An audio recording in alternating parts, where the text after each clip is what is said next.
Welcome to Cross Roads media. లోకనాయకుడు కమల్ హాసన్తో పాటు బాలీవుడ్ నటుడు ఆయుష్మాన్ ఖురానా అరుదైన గౌరవం అందుకున్నారు. అంతర్జాతీయంగా భారతీయ సినిమా ప్రతిష్టతను పెంచుతూ ప్రముఖ నటులు కమల్ హాసన్, ఆయుష్మాన్ ఖురానా ఆస్కార్ అకాడమీ సభ్యులుగా ఎంపికయ్యారు.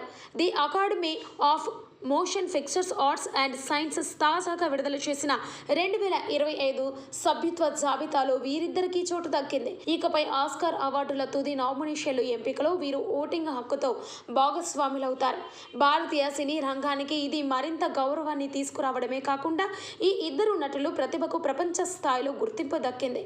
ఏడాది సభ్యత్వానికి ఎంపికైన వారిలో కమల్, ఆయుష్మాన్తో పాటు ప్రముఖ దర్శకురాలు పాయల్ కపాడియా, ఫ్యాషన్ డిజైనర్ మ్యాక్సిమా బసు కూడా ఉన్నారు. మొత్తం 534 మంది సభ్యత్వం ఆహ్వానం అందగా అందులో 19 మంది విభాగాలకు చెందిన నిపుణులు చోటు దక్కింది.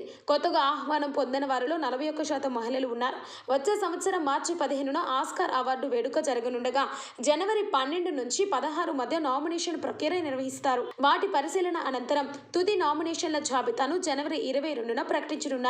అయితే కమల్ హాసన్ వంటి లెజెండరీ నటుడితో పాటు young hero Ayushmann Khurrana Oscar కుటుంబంలో చేరడం గర్వకారణమని భారతీయులు శుభాకాంక్షలు తెలియజేస్తున్నారు.